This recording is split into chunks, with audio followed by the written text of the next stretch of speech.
There is only one correct answer to the question, whose is Crimea? And it is spoken not only in Ukrainian, but also in Turkish.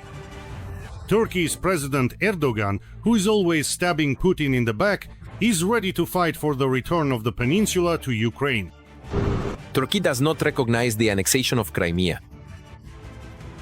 This step is illegitimate and unlawful. We have been saying this since the very first day the territory was seized. Many people are irritated by Turkey's ambiguity. On the one hand, it's a NATO country and has condemned Russia's aggression, but at the same time, it continues to trade with the Russian Reich and even helps circumvent sanctions. There's China, there's the United Arab Emirates, there's India, but today we're talking about Turkey. From our point of view, this is the most well-established and advantageous route, a jurisdiction where many of our objectives can be achieved. First and foremost, this concerns financial transactions. Branches of banks and Turkish banks interact with our counterparties. There are proper regulations. There are algorithms for how to make payments from Russia through a Turkish bank.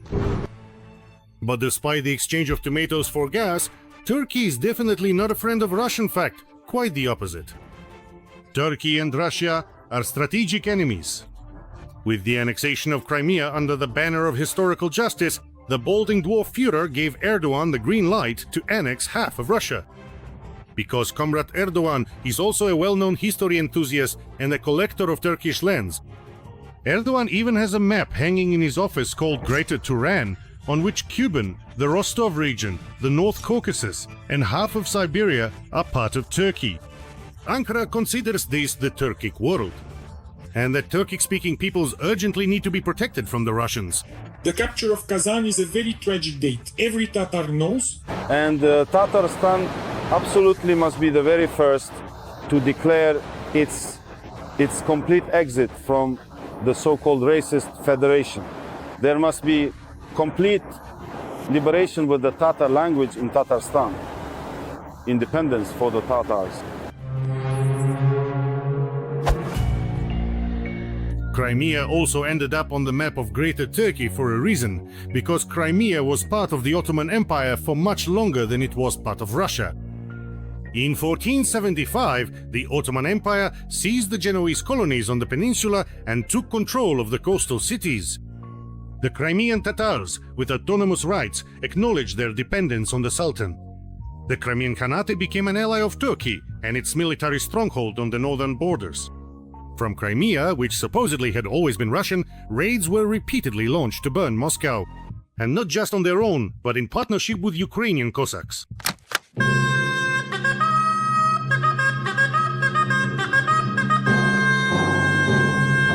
In 1521, the Crimean Khan Mehmed I Giray, together with the Zaporizhian Cossacks, launched a major campaign into the swamps. The troops reached Moscow, burned the surrounding areas, and took a huge number of captives. In 1571, this performance was repeated. This time, the Tatars and Ukrainians took Moscow and burned it to the ground. I like how it burns, how people are running around, the fire trucks are arriving. Well, people are in shock, their eyes are practically popping out. Ukrainian Cossacks and Tatars have always been irreconcilable enemies. And just imagine how much both sides were fed up with Muscovy that they were even able to unite against it. Today, the situation is very similar. Crimea could once again become a factor uniting Ukraine and Turkey against Moscow. Despite his geopolitical ambitions, Erdogan has openly stated that Crimea is sovereign Ukrainian territory and that international law must be respected. And there, the answer to whose Crimea it is made perfectly clear. By a formal decree of the Presidium of the Supreme Soviet of the USSR, the Crimean region was officially transferred from the Russian Federation to the Ukrainian Soviet Socialist Republic, a significant administrative change. Turkey has two main objectives: protecting the rights of the Crimean Tatars and weakening Russia's influence in the region. To achieve this, Ankara does not need to seize the historically Turkish Crimea. On the contrary, Crimea should return to Ukraine. Ukraine must win the war and knock Moscow out. Then the Turks could take the North Caucasus, Siberia, and the south of Russia without a fight. Now, I like that. I don't like them. Thanks to the dim-witted Kremlin geostrategist, Erdogan realized that fighting Ukraine for its territories is a lost cause. That's why it's much easier to become an ally of the Ukrainians and together with them grab even bigger pieces. Thank you very much. Thank you. The most interesting thing is that, besides the president of Ukraine, only Erdogan speaks and acts tough with Russia. If necessary, he'll shoot down planes and seize all of Syria. The humiliation of Russians in Syria is exactly the work of our Turkish comrades. Turkey has effectively carried out a military operation against Russian forces. Take Syria as an example. Every country will see what it's like to cooperate with us. And I wouldn't be surprised if no one wants to at all. For example, they might say, Volodymyr's visit to India was planned. It had been in the works since September, and now the Indians have refused. What is there to talk about with us, with weaklings? That's what happens when you're an idiot and can't hold on to territory. The Lapot wearers were thrown out of the Middle East like hobos from a heating pipe. In the same way, Turkey could support the liberation of Crimea or even the entire south of Ukraine not directly, as in Syria and Karabakh, but by supplying weapons, provisions, and lots of volunteers. So to speak, vacationers and the famous miners from Antalya. Thanks to Putin, he came up with that idea too. Oh, that was very well done. Ankara is not ruling out the possibility of direct involvement by the Turkish army. The second largest NATO army after the US could send its troops to Ukraine to maintain stability and peace. And the president of Turkey clearly stated the criteria for stable peace in the region.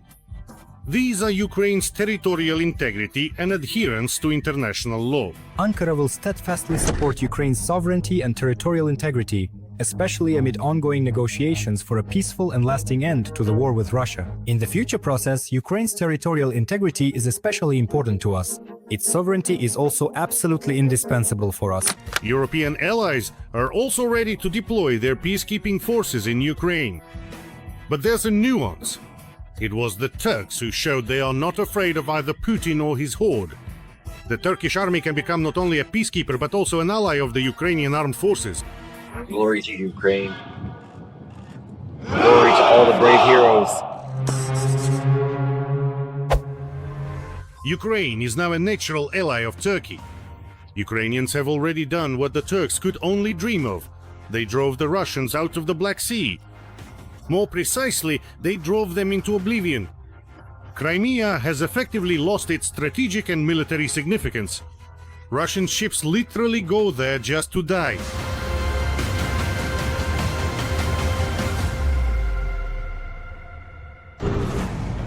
The only region of Ukraine where demilitarization has truly taken place is Crimea. We are very lucky indeed that they are quite so thick-headed.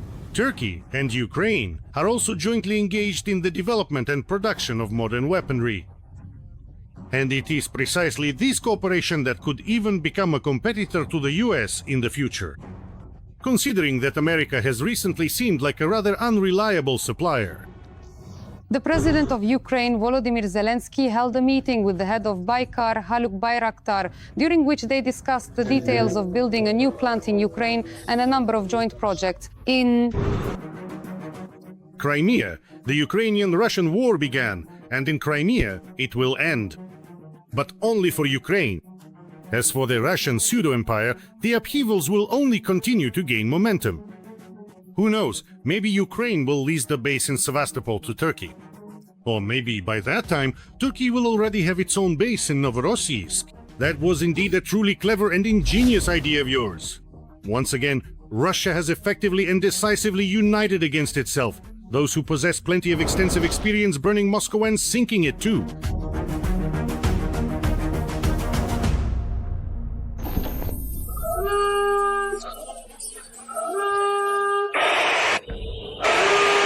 Confirming the second tugboat, 690 non-staff C1. I would like to remind you that this video is created for entertainment purposes and contains elements of satire and irony. All facts and events are presented in a hyperbolized or exaggerated form to convey a comedic or dramatic effect. Our goal is not to mislead, but to highlight humor. Please take it with a smile.